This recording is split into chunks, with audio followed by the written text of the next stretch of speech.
आज हल्द्वानी की तारीख में आपके इस जलसे पाक में आने से कबल डॉक्टर समी साहब ने मुझे ये हालात भी सुनाए और बता रहे थे कि यहाँ किस तरह की वाहियात और खुराफात भी चल रही हैं, लेकिन साथ में एक अफसोसनाक खबर ये भी मिली कि एक इतना बड़ा गंजान आबाद इलाका जिस पर जालिमों की बुरी नजर लगी हुई है और वो तुम्हारे घरों से तुम्हें बेघर करने की कोशिश में लगे हुए हैं।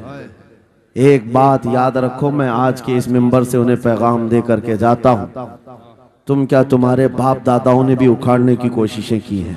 क्या बात। और सिर्फ ये एक खित्ता नहीं है, एक खित्ता नहीं है, इन कीड़ों की तो कोई हैसियत नहीं। इनका बाप इजराइल मिलकर गज्जा को कुछ नहीं कर सका। कत्ल करने का मतलब फना करना नहीं होता। इजराइल जैसी जालिम ताकत जिसके पास सुपर पावर ताकतें, पेट्रोट मिसाइल भी हैं, दादा अमेरिका साथ में खड़ा हुआ है, यूरोपीय यूनियन साथ में खड़ी है और निहत्ते कंकरियां लेकर खड़े होने वाले बच्चों का मुकाबला कर रहे हैं। और एक दो नहीं 10,000 से ज्यादा कत्ल भी कर डाले, बच्चों को मार भी दिया, लेकिन पेट नहीं भरा, डर खत्म ही नहीं हुआ। वो डर अभी भी खत्म नहीं हुआ।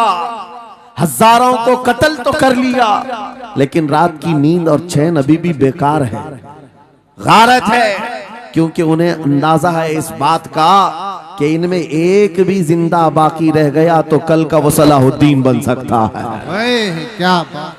तारीख दोहराई जा सकती है। तुम्हारे इलाकों को उखाड़ फेंकने और इसको बेघर करने की एक ही साजिश होती है कि ये गुलामाने उम्मते मुहम्मदिया में रसूल पाक सल्लल्लाहु ताला अलैहि वसल्लम की इस उम्मत में कोई शेर बेदार ना हो जाए, वरना कुत्तों की नींद हराम करके रख देगा। क्या बात। मेरे अजीजों, अपनी वैल्यू समझो, अपनी हैसियत समझो। जब तुम्हारे साथ बुरी नजर लग जाए तो तुम्हारे उरूज और इर्तिका की मंजिलें शुरू हो जाती हैं। उन जालिमों को ये तारीख याद होना चाहिए कि जब मेरे ख्वाजा सरकार गरीब नवाज हिंदुस्तान तशरीफ लाए थे, उनके आने के बाद जो कुछ भी उनके साथ किया गया, उनके बाप दादाओं ने तारीख बताई होगी।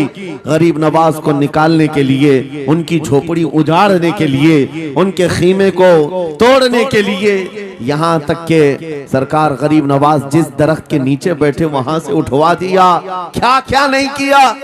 लेकिन आज तारीख 800 साल के बाद भी सन्नाटेदार थप्पड़ मार करके बता रही है, जिसको तुम यहाँ से बेघर करने की कोशिश कर रहे थे, अल्लाह ने उसे ऐसा बादशाह बनाया, तुम्हारी हुकूमतें 5 साल के बाद डील डोल होने लगती हैं। और उस मर्द कलंदर की हुकूमत 800 साल से चल रही है, वो भी गर्दनों पर नहीं, लाखों दिलों पर हुकूमत कायम है। क्या बात है। सुभान अल्लाह। कुरान में अल्लाह फरमाता है, वो अम्मा मा यनफउन नास फयमकुतु फिल अर्द, जो लोगों को नफा देता है वो जमीन में बरकरार रहता है। कुरान की आयत पढ़ करके मैं तुम्हें हौसला देता हूँ, तुम्हें यह हौसला देता हूँ।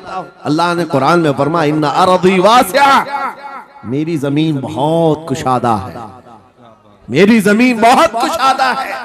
रब ताला फरमाता है, वलक़द कतबना फी ज़बूरी मिन बादि ज़िक्र अन्नल अर्ज़ यरिथुहा इबादियस सालिहून, हमने ज़बूर में ये लिख दिया है कि हम इस जमीन का वारिस नेक बंदों को बनाएंगे। सुभान अल्लाह। आप इस बात के खौफ में न रहे, इस बात के खौफ में न रहे। अजीज़ान गिरामी वक़ार, जो काम तुम्हें करने के लिए कहा गया है वो क्या है? वो एक ऐसा इनकलाब इस जमीन से आना चाहिए, एक ऐसा इनकलाब। आपको मैं एक बात बता दूं तारीख में, जो तुम्हारी सिचुएशन और तुम्हारी हालत के मुताबिक हो, मैं वो बात करने की कोशिश करता हूं ताकि तुम्हारे दिल पर असर हो। आप जिस इलाके में रह रहे हैं, आप यहाँ के हालात बेहतर जानते हैं। वो दिन याद करो जब नबी पाक सल्लल्लाहु ताला अलैहि वसल्लम ने ऐलान नबूवत फरमाया मक्का में, और उसके बाद कुफ्फार और मुशरिकीन का जुल्म शुरू हो गया। गरीब सहाबा को पकड़कर मारते थे, हजरत बिलाल हबशी, हजरत खुबैब इब्न अदी, हजरत खब्बाब इब्न अल-अरद, हजरत जैद बिन दसना, हजरत अम्मार बिन यासिर, ये वो सहाबा हैं जिनको सिर्फ मारा नहीं गया है, आग में तपाया गया है। सब कर लिया। मॉब लिंचिंग मक्का के जालिम करते थे बहुत। और एक दिन ऐसा आया, तवज्जो, मैं जो कहने जा रहा हूं, नबी पाक सल्लल्लाहु ताला अलैहि वसल्लम हरम पाक में दाखिल हुए, मस्जिद हरम में आए। खाने काबा की चाबी उस वक्त उस्मान बिन शैबा के पास हुआ करती थी, जो ईमान लाए हुए नहीं थे। ये हजरत उस्मान गनी नहीं है, वो दूसरे उस्मान है। उस्मान बिन शैबा के पास काबे की चाबी होती थी। हुजूर पाक सल्लल्लाहु अलैहि वसल्लम ने उनके पास आकर के कहा, उस्मान काबे की चाबी दो, दरवाजा खोल के मैं अंदर जाना चाहता हूं। उन्होंने कहा, नहीं, तुम हमारा दीन छोड़े हुए हो, हमारे दीन से तुम बरगश्ता हो, मैं तुम्हें काबे में अंदर आने नहीं दूंगा। किससे कहा? कायनात के आका मौला रसूलुल्लाह। हुजूर ने कुछ नहीं कहा। तवज्जो, मेरे आका ने फरमाया, उस्मान याद रखना, एक दिन ये चाबी मेरे पास होगी और ये चाबी मैं जिसको चाहूंगा दूंगा और कयामत तक उससे कोई चाबी छीन नहीं सकेगा। सुभान अल्लाह, सुभान अल्लाह। इतनी बड़ी बात, जबकि मक्का के हालात बहुत अलग थे। जगह जगह सहाबा को मारा जा रहा था और छुप छुप करके इस्लाम की तबलीग की जा रही थी। उस जमाने में मेरे आका फरमाते हैं, उस्मान ये चाबी एक दिन मेरे हाथ में होगी काबे की, मैं जिसे चाहूंगा अता करूंगा और फिर कयामत तक उससे कोई चाबी नहीं छीन सकेगा। यह हदीस पाक में मौजूद है। उस्मान बिन शैबा कहते हैं, पहले तो मुझे हंसी आई, क्योंकि ये खाने काबा की चाबी की जिम्मेदारी आम नहीं होती, खानदानी है, बरसों से चली हुई विरासत के साथ आती है। और ये इस तरह से मुझे कह रहे हैं कि चाबी इनके पास चली जाएगी। और फिर उस्मान बिन शैबा कहते हैं, इनके हालात देख करके तो लग नहीं रहा था कि चाबी जाएगी, लेकिन जलाल जिस अंदाज में गुफ्तगू हो रही थी, ये देखकर डर भी लग रहा था कि कहीं ये सचमुच चाबी ले तो नहीं लेंगे। फिर उस्मान बिन शैबा कहते हैं, वो हालात भी आ गए कि जब रसूलुल्लाह हिजरत करके चले गए मक्का से, सहाबा भी घर बार छोड़कर चले गए। उस्मान बिन शैबा कहते हैं, आप तो दिल मेरा चौड़ा हो गया, कहां मुझसे चाबी लेने की बात कर रहे थे, कहां इनका घर भी नहीं बचा, घर भी छोड़कर जाना पड़ा। अगर कल तुम्हारा घर छोड़कर जाना पड़े तो मेरी ये बात याद रखना, इस हदीस को याद रखना। हुजूर पाक हिजरत करके चले गए, सहाबा भी अपने घर बार सब छोड़कर मदीने चले गए। उस्मान बिन शैबा कहते हैं, अब तो मेरा सीना चौड़ा था, कहां ये चाबी की बात करते थे, कहां अपना घर भी नहीं रख सके। साल गुजर गया, 2 साल गुजर गए, 3 साल गुजर गए, 4 साल गुजर गए, 5 साल गुजर गए, 6 साल गुजर गए। हिजरत के बाद फिर वो दिन आ गया जब नबी पाक सल्लल्लाहु अलैहि वसल्लम 10,000 सहाबा के साथ 20 रमजानुल मुबारका को मक्का में फातह मक्का बनकर दाखिल हो रहे हैं। सुभान अल्लाह, सुभान। 6 साल के बाद वापस ही है, जब हुजूर तशरीफ लाए मक्का की गलियों में, अब मुकाबला करने की किसी की हिम्मत नहीं थी, ताकत नहीं थी। हुजूर पाक जैसी हरम मक्का में दाखिल होते हैं, सारे इधर उधर छुप करके भाग रहे थे जिन्होंने जुल्म किया था अपने दौर में। कोई इसके घर भाग रहा है, कोई उसके घर भाग रहा है। वो दिन आएगा, याद रखो, वो दिन याद रखना। कुफ्फारे मक्का भाग रहे थे, जान बचा रहे थे, और मेरे आका काबे के पास खड़े होकर के ऐलान कर रहे थे, आज तुम्हारी जान बख्श दी गई है, आज तुम्हारे लिए रहमत का दिन है, हम आज किसी के साथ मुकाबला नहीं करेंगे। हुजूर अपनी रहमत के खैरात बांट रहे हैं। फिर अब सुनो, 10,000 सहाबा के साथ जब मक्का मुकर्रमा में मेरे आका दाखिल हुए, अब खाने काबा खोलने की बात थी। चाबी किसके पास है? उस्मान बिन शैबा के पास। बुलाया रसूलुल्लाह ने, कहा है उस्मान बिन शैबा? आए, सर झुकाए हुए आए, ईमान लाए हुए नहीं थे। कहा लाओ चाबी। चाबी दे दिया हुजूर के हाथ में। कहा है उस्मान, क्या मैंने ये बात नहीं कही थी, एक दिन ये चाबी मेरे हाथ में आएगी? वो सर नहीं उठा सके, सर झुकाए खड़े रहे। मेरे आका ने अपने हाथों से चाबी खोला, खाने काबा का दरवाजा खोला और वहां से सारे शिर्क को, कुफ्र की आलाइशों को पाक किया। फिर उसके बाद चाबी बंद करके, अब सुनो, मेरे आका बाहर आए और फरमाया, आज मैं ये चाबी ऐसे आदमी के हाथ में दूंगा जिससे कयामत तक कोई छीन नहीं सकेगा। क्या बात है, सुभान कितना बड़ा फरमान है मेरे आका का।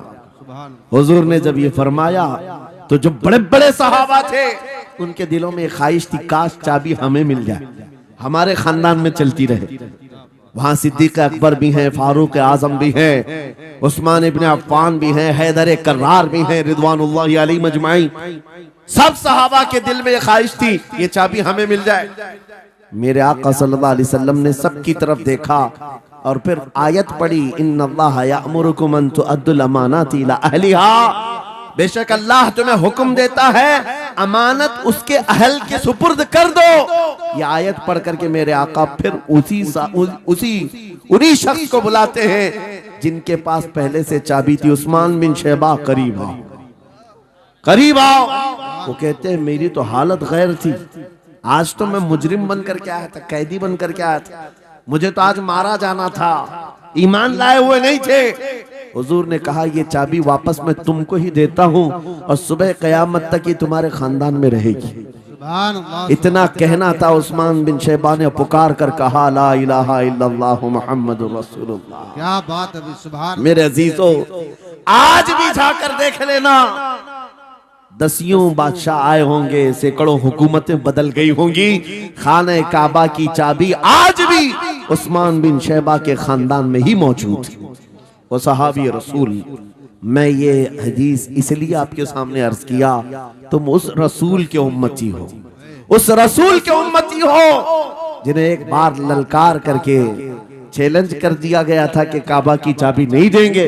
मेरे आका सल्लल्लाहु अलैहि वसल्लम ने अपने जलाल और जमाल के संगम के साथ ऐलान फरमाया था, ये चाबी मेरे हाथ में होगी। आज उस हबीब कायनात रसूल कायनात सल्लल्लाहु अलैहि वसल्लम की उम्मत को मैं ये हदीस सुना करके अर्ज कर रहा हूँ, हालात अगर मक्का जैसे आ गए तो नर्वस मत हो जाना, हमारा घर लुट जाएगा, हमारी चाबियां चली जाएंगी, हमारे कुवाड़ दरवाजे बंद हो जाएंगे। उस नबी को याद करना, आका आपका उम्मती अगर बेघर किया जा रहा है, आपकी तरफ से मदद आ जाए और आएगी, मेरा यकीन है मदीने से आवाज आएगी। आज ये जालिम कुत्ते अगर तुम्हारा दरवाजा बंद करते हैं, इंतजार करो, इंतजार करो, कुछ देर की खामोशी है, फिर शोर आएगा। आज कुत्तों का वक्त है, कल हमारा दौर आएगा। नारे तकबीर, नारे रिसालत, अज़मते रसूल, शाने रसूल, फैजाने औलिया इकराम, फैजाने आशिक़े रसूल। बात सिर्फ इतनी है कि हम छोटी छोटी तकलीफों से बिलबिला उठते हैं और हम सबर की तरफ नहीं देखते। हमें हालात आज हिला दिए जाएंगे, झिझोड़ दिए जाएंगे। कुरान पाक में रब ताला फरमाता है, अम हसिबतुम अन तदखुलुल जन्नह वलम्मा यातिकुम मसलुल लज़ीना खलौ मिन क़ब्लिकुम मस्सतहुमुल बअसाउ वद्दर्राउ वज़ुलज़िलू हत्ता यक़ूलर रसूलु वल्लज़ीना आमनू मअहु मता नस्रुल्लाह अला इन्न नस्रल्लाहि क़रीब। मेरा रब फरमाता है, क्या तुम ये सोच कर बैठे हो कि ऐसी ही जन्नत में दाखिल हो जाओगे और पहले वालों को जिस तरह तकलीफें आई तुम्हें नहीं आएंगी? उनको हिला दिया गया था, यहाँ तक कि रसूल ने भी और उनके साथ ईमान वालों ने भी ये कह दिया, ये कहने लग गए अल्लाह की मदद कब आएगी? आगाह हो जाओ, अल्लाह की मदद बहुत करीब है। कुरान की आयत है। तुम अगर ये गुमान करके बैठे हो कि यूं ही जन्नत में चले जाए, हाँ यूं ही हम सारी मंजिलें तय कर लेंगे, जिसका जितना ईमान होगा उतना वो आजमाया जाएगा, उतने इम्तिहानात से गुजारा जाएगा। आज ऐ नौजवानों, तुम्हारे इम्तिहान का वक्त करीब आने वाला है। तुम्हें क्या करना चाहिए? क्या करना चाहिए? इम्तिहान देने के लिए तैयार रहना चाहिए, वरना हवाओं की कीड़े मत बनना। आज हवा उनकी चल रही है तो उनकी जय जय करेंगे, कल इनकी चल रही है इनकी जय जय करेंगे। ईमान वालों की ये मेयार नहीं है। जो ईमान वाला है वो हर आंधी में डटा रहता है, जमा रहता है। खालिद बिन वलीद को याद करो, एक लश्कर लेकर के वो एक इलाके में गए थे। तवज्जो है नौजवानों, हाँ मैं देख रहा हूं बहुत सारे खड़े हुए हैं और बैठे हुए भी हैं, जो जैसा है वहीं जमा रहेगा, क्योंकि ये महफिल रसूल है, महफिल रसूल है। जाहिर सी बात है खड़े होने वाले वो भी उतना सवाब हासिल करेंगे, बैठे हुए भी।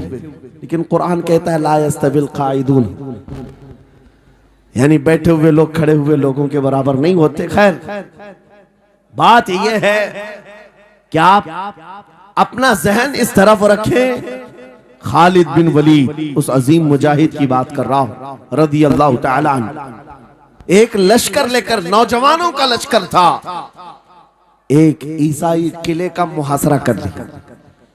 और किले का मुहासरा करने के बाद अंदर सख्त लोग थे, मुकाबला कर रहे थे, लेकिन किला फतह नहीं हुआ। अब अंदर वालों ने यह मशवरा कर लिया, जो बड़ा राहिब था, पादरी था, कहा ये खालिद बिन वलीद है, इससे लड़ना आसान नहीं है, ये जहां जाता है फतह के झंडे गाड़ कर आता है।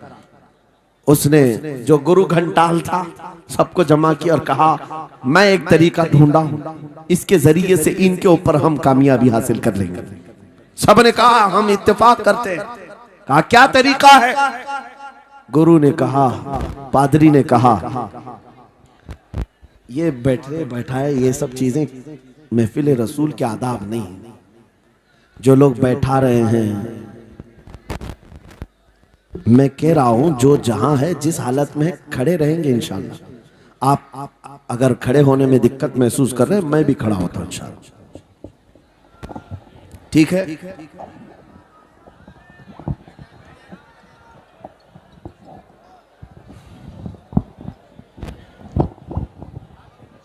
सुभान अल्लाह। मुझे पता है सब जवान हैं, सुबह तक खड़े होने को तैयार है और हम भी खड़े रहेंगे इंशाल्लाह। अब ठीक है, अब कोई किसी को बिठाए भी नहीं, कोई किसी को खड़ा भी ना करे। दुरूद पाक पढ़ लीजिए एक बार। अल्लाहुम्मा सल्ली अला सय्यिदिना मुहम्मद व आलिहि व अस्हाबिहि व बारिक वसल्लम। मुझे पता है मुफ्ती साहब, मैं ये आपको बता दूं, हर जलसे में ये हाल हम देखते हैं। वजह यह है कि हम कुर्सी पे बैठे रहते, कुछ लोगों को नजर नहीं आते, वो हंगामा करते रहते, इधर से नहीं दिख रहे, उधर से नहीं दिख रहे, और आसपास जो बैठे हुए हैं इनको वो अड़चन समझते हैं कि ये बीच में हाइल हो गए हैं। लेकिन मैं इतनी बात कहता हूं, अल्हम्दुलिल्लाह हमारी वो कौम है, मुझ जैसे एक निकम्मे को, मैं एक गुलाम और खादिम हूं, मुझे देखने के लिए वो बीच में किसी को बर्दाश्त नहीं कर पाते, तो ये अपने रसूल और अपने दरमियान किसी और को क्यों बर्दाश्त कर सकती है? क्या बात है, बहुत अच्छा। हम गुलामों के लिए इनके जज्बात हैं तो रसूल के लिए जज्बात और हैं। अल्हम्दुलिल्लाह वो इश्क अभी सलामत है, इसीलिए तो हम घूम रहे हैं। अगर मरे होते तो मुर्दों को कौन खिताब करता? जिंदगी अभी बाकी है और हमें उम्मीद भी बाकी है, उम्मीद बाकी है। खुराफात आ गई है, मुझे पता है, गलत काम बहुत आ गए हमारे मोहल्ले में। मुझे सुबह से बताया गया बहुत सारे, ये एक मोहल्ले का अलमिया नहीं है, हम जहां जा रहे हैं शहरों के शहर नशे में तबाह हैं, बर्बाद हैं। लेकिन साथ में मुझे इस बात का यकीन है हुजूर की ये उम्मत गुनहगार तो हो गई है लेकिन गद्दार नहीं है। क्या बात है, बहुत। हुजूर की गद्दार नहीं है। आज भी अगर इनसे कह दो, चाहे वो किसी भी तरह का अमल रखता हो, हुजूर की इज्जत की बात आई तो अपनी गर्दन लेकर हाजिर होने को तैयार सुभान अल्लाह है या नहीं मेरी इस बात पर? सुनो, खालिद बिन वलीद जब किले का मुहासरा कर चुके हैं, ईसाई पादरी ने अपने सारे साथियों से कहा हम इनको 3 दिन का टाइम देते हैं कि हम इनको सुलह करने की बात करेंगे, लेकिन मेरी एक शर्त होगी, या अपने नौजवान साथियों को लेकर बाजार से गुजरते हुए आ जाए, अगर सही सलामत इनके सारे फौजी आ गए हम किले की चाबियां दे देंगे। सारे ईसाइयों ने पूछा क्या करना क्या चाहते हो? उस पादरी ने कहा मुल्क की मशहूर खूबसूरत लड़कियों को और जरो जवाहरात को मैं रास्ते पर बिछा दूंगा, नंगी लड़कियों को खड़ा कर रखूंगा। जब खालिद बिन वलीद की फौज यहाँ से गुजरेगी, नौजवान है, नफ्स भड़कता है, और इस तरह से एक नौजवान को खरीदने के लिए दो ही चीजें होती हैं, एक औरत है, दूसरी दौलत है, और नौजवान इसमें फिसल जाता है। मैं जानता हूं कि जब ये दोनों चीजें सजा कर रख दी जाएं, खालिद बिन वलीद के ये लश्करी टूट पड़ेंगे औरतों पर और दौलत पर, हम आसानी से इन पर काबिज हो जाएंगे। सबने वाह वाह किया, तालियां बजाई, और पादरी आकर खालिद बिन वलीद से कहता है हम आपसे लड़ना नहीं चाहते, हम आपसे मुकाबला नहीं करना चाहते। आप 3 दिन के बाद अपने लश्करियों को लेकर इस बाजार से गुजरते हुए आ जाइए। सही सलामत अगर आप पहुंच गए तो किले की चाबियां आपके हवाले कर दूंगा। तवज्जो, खालिद बिन वलीद ने कहा मंजूर है, ये शर्त मैं इत्तेफाक करता हूं। वापस आए, अपने साथियों से कहा जंग नहीं करनी है, लेकिन एक ही शर्त उन्होंने रखा है, 3 दिन के बाद इस बाजार से गुजर कर हमें जाना है, लेकिन कोई ना कोई हरबा तो होगा, कोई ना कोई साजिश तो होगी, हर चीज के लिए तैयार रहना। खालिद बिन वलीद अपने उन नौजवान लश्करियों से कह रहे थे, ऐ नौजवानों तवज्जो से सुनना इस बात को, आज भी दुनिया ये सारे हरबों पर अमल कर रही है हमारे साथ, हमारे नौजवानों के साथ। खालिद बिन वलीद के 3 दिन गुजर गए, ईसाइयों ने अपनी तैयारियां खूब कर ली, बाजार में ओरियां लिबास में, आधे लिबास में नंगी लड़कियों को खड़ा किया, सरो जवाहरात दौलत के अंबार बिछा दिए।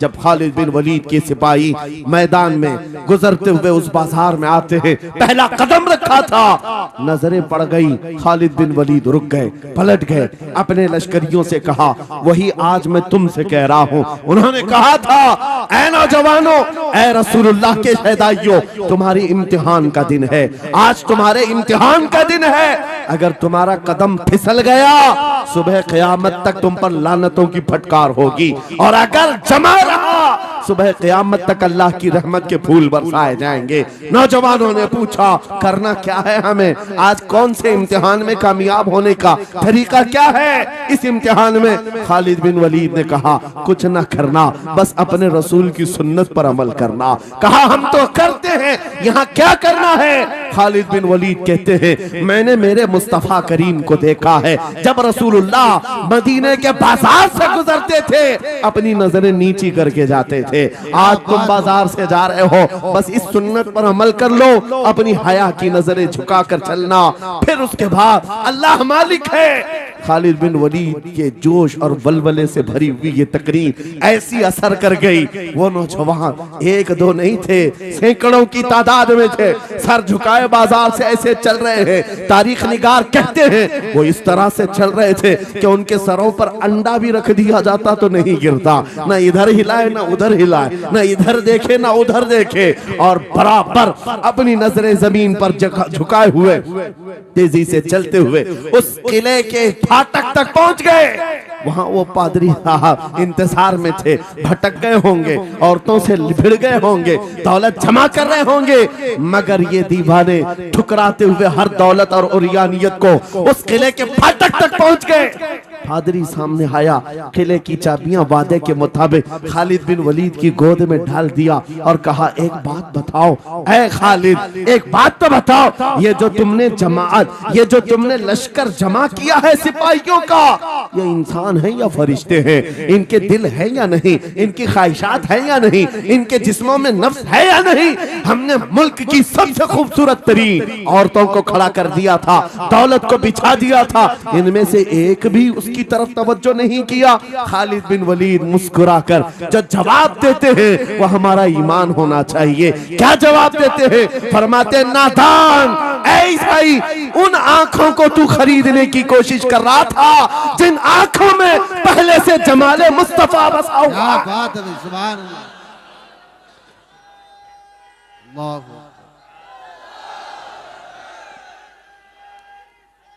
या रसूल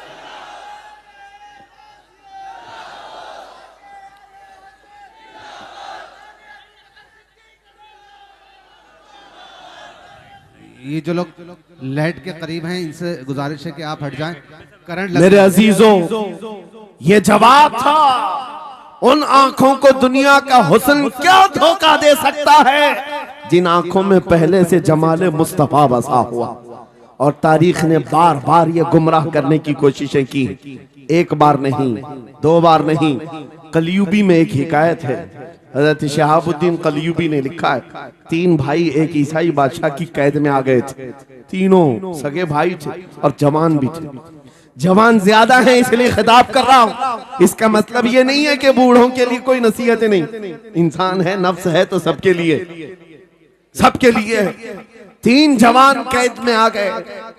बादशाह ने उनको ऑफर दिया कि मेरे दीन में आ जाओ, मैं सिपाही बना लूंगा, वजीर बना लूंगा। मगर वो रसूलुल्लाह के गुलाम थे, मेरे आका के शहदाई थे। कहा इतनी आसानी में तो हम दीन नहीं बेच सकते। तवज्जो है नौजवानों, ये सब तुम्हारे साथ हो रहा है। दौलत तुम्हें दिखाकर, हुस्न तुम्हें दिखाकर अगर दुनिया खरीद सकती है तो लानत है ऐसे तुम्हारी जिंदगी पर, तुफ है। फिर वो कैसा ईमान वाला है, कैसा मुसलमान है जिसने अपने नबी की मोहब्बत को हल्की चीज में बेच दिया। उसका कोई ताल्लुक नहीं है। अला ला ईमान अलिमल्ला मोहब्बत अला, आला हजरत ने लिखा है उसका ईमान ही नहीं जिसके दिल में मेरे आका की मोहब्बत नहीं। क्या बात है। अगर मोहब्बत है तो सौदा नहीं करोगे। 3 भाई एक बादशाह की कैद में आ गए और उनको ऑफर दिया गया, दीन बदल लो, हमारे दीन में आ जाओ, छोड़ देंगे। सख्त थे, जमे हुए थे, डटे हुए थे। कहा नहीं। कहा जल्लाद को बुलाओ, कोड़े मारो। कहा तैयार हैं हम। इतना नहीं, बादशाह इतने गुस्से में था, जल्लाद को बुलाया और कहा एक कढ़ाई लाओ, तेल डालो और खौलाओ। तेल डाल करके खौलाया गया। जब तेल खोलने लगा, इन तीनों में से बड़े भाई को उठाकर तेल में डाल दिया। चलते हुए तेल के अंदर जब उस नौजवान को डाला गया तो फौरन दम जदन में रूह निकल गई, शहीद हो गए। 2 भाई देख रहे हैं, अपने बड़े भाई की मौत देख रहे हैं। ये हालात आ गए, ये बातें याद रखना। थोड़ी देर के बाद बादशाह ने दूसरे से कहा अब बताओ तुम्हारा क्या इरादा है। दूसरे ने कहा अब तो और भी तुमने सख्त कर दिया इम्तिहान, हम तो अपने नबी को धोखा नहीं दे सकते और ना ही मेरे शहीद भाई को।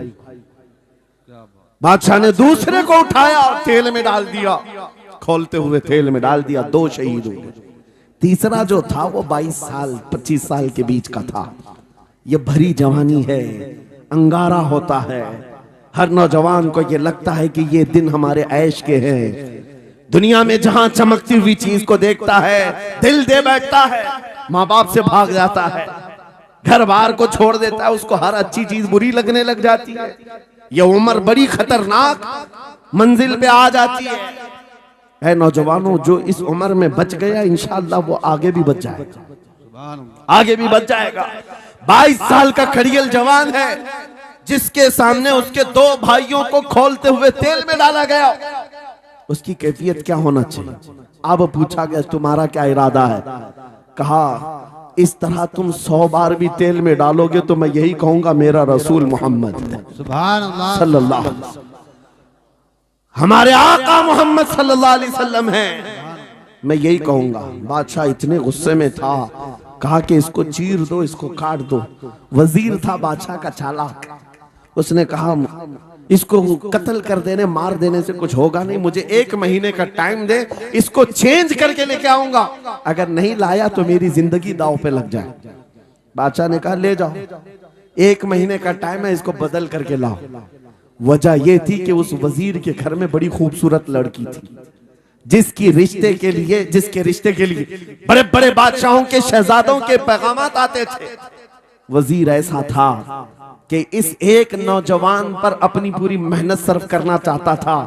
घर लाया, कमरे में रखा, अच्छी ग़िज़ाएं दी, कहा मैं तुझे मारना नहीं चाहता, कुछ नहीं, तू अपनी जिंदगी में मस्त रह। उस नौजवान ने कहा ठीक है।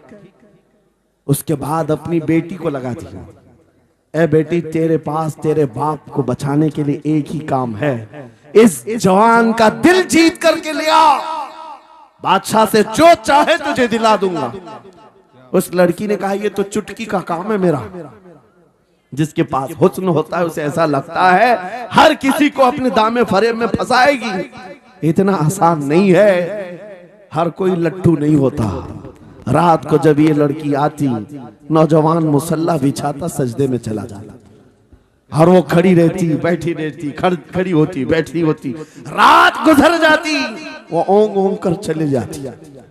कितने दिन हो गए, रोजाना वो बात तक नहीं करता, सर तक नहीं उठाता। उसका सजदा लंबा ही होता चला जाए। जब वो चली जाए, सजदे से उठ जाए। महीना गुजरने को आया, तंग आ गई।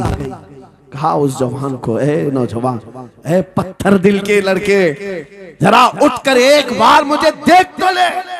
मेरे हुस्न को देखने के लिए बादशाहों के शहजादे बेचैन रहते हैं। बड़ी बड़ी जगहों से मेरे निकाह के पैगाम आते हैं, मगर मेरे बाप की इज्जत की सलामती के लिए मैं तेरे साथ लगी हूं। क्या बात है, तुझे गुरूर कितना है, मुझे देखता क्यों नहीं? नौजवान ने सर उठाए बगैर कहा, बस तू अपने मकसद में कामयाब नहीं हो सकती, वापस चली जा। इसलिए कि इन आंखों में एक ही हुस्न बस रहा है, वो आमिना के लाल का हुस्न है। क्या बात है भाई, नारे तकबीर। बस वो एक हुस्न बसा हुआ है और उस हुस्न को धोखा नहीं दिया जा सकता। सुभान अल्लाह। वो खातून के दिल में, उस लड़की के दिल में ऐसी हैबत तारी हो गई, ऐसी हैबत तारी हो गई, कपकपाने लग गई और खड़ी होकर कहने लगी, मैं दिल से गवाही देती हूँ कि तू भी सच्चा है, तेरा दीन भी सच्चा। सुभान अल्लाह, सुभान अल्लाह। उठ जा, मुझे आजाद कर इस तमाम वाहियात जिंदगी से। मैं तेरे साथ आने को तैयार हूँ, तेरे दीन में भी और तेरे निकाह में भी। नौजवान खड़ा हुआ, कहा कि ये ईमान लाई हुई है। उस खातून ने कहा, मैं तेरी बेड़ियां खोलती हूँ, मैं यहाँ से जाने का रास्ता फराहम करती हूँ। दुनिया जिसको फंसाने के चक्कर में थी, अक्सर ये देखा गया है वो खुद अपनी गर्दन मुस्तफा के कदमों में देने को तैयार। क्या बात है। शर्त इतनी है कि मोहम्मद से वफा तूने, तो हम तेरे हैं। ये जहां चीज है कि अल्लाह हो कलम तेरे हैं। सुभान अल्लाह। सब तुम्हारा हो सकता है, सब तुम्हारा होगा। बस जिंदाबाद, मरहबा। मेरे अजीजों, अब सुनो आगे की बात। कलियू भी फरमाते हैं, इन जवानों की हिकायत क्यों सुना रहा हूं, ये आने वाले हालात, आने वाले हालात हैं। कहते हैं रात की तन्हाई में उस खातून ने उस नौजवान की बेड़ियां खोल दी, हुजरे का दरवाजा खोल दिया और उसको लेकर के निकल गई। कहा रास्ता मैं बताती हूँ, सल्तनत की सरहदें मैं उबूर कराती हूँ, फिर तेरी मर्जी, अगर मुझे साथ रखना है तो ले चल अपने दयार में, या फिर छोड़ना है तो छोड़ दे। उस नौजवान ने कहा कि ठीक है, साथ चलो। रात के वक्त ये दोनों तन्हा साथ चल रहे थे। ये भागे हुए लोग नहीं है, ये ईमान पर इस्तिकामत वाले लोग, सुभान ये हुस्न पर फिदा होने वाले लोग नहीं। रात के वक्त जब चल रहे थे, आधी रात गुजरी हुई थी, अचानक घोड़ों के दौड़ने की आवाज आई। बहुत अहम बात कर रहा हूं, घोड़ों के टाप की आवाजें आने लग गई। अब ये दोनों डर करके एक दरख्त के पीछे छुप गए। उन्हें लगा बादशाह को खबर हो गई, बादशाह ने हमें पकड़वाने के लिए पूरी फौज भेज दी है। वजीर को भी पता चल गया होगा। ये डरे सहमे हुए दरख्त के पीछे छुपे हुए थे कि अब क्या होगा इसके बाद। घोड़ों के दौड़ने की आवाज कम होती गई, कम होती गई, और इनके दरख्त के आगे आकर सारे घोड़ों की आवाज रुक गई, सब रुक गए। और ये दरख्त के बाहर सर नहीं निकाल रहे थे। बाहर आई हुई जमात ने इनका नाम लेकर पुकारा, फला बिन फला बाहर आ जाओ। ये नौजवान कहता है, जब मैं बाहर आकर देखा, ये बादशाह की फौज नहीं थी, इसके दोनों शहीद भाई पूरी जमात के साथ घोड़ों पर सवार हैं। सुभान अल्लाह। जिनको बादशाह ने खोलते हुए तेल में डाला था, वो घोड़ों पर सवार आ रहे हैं। नौजवान देख करके हक्का बक्का रह गया। पूछा, भाईजान आप कैसे आए, आप कैसे आए? उन दोनों भाइयों ने कहा, ऐ हमारे नन्हे भाई, क्या तुझे पता नहीं, अल्लाह ने फरमाया, वला तक़ूलू लिमन युक़तलु फी सबीलिल्लाहि अमवात बल अहयाउ वलाकिन ला तशउरून। जो अल्लाह की राह में मारे जाएं उन्हें मुर्दा मत कहो, वो जिंदा है, तुम्हें उसका शऊर नहीं।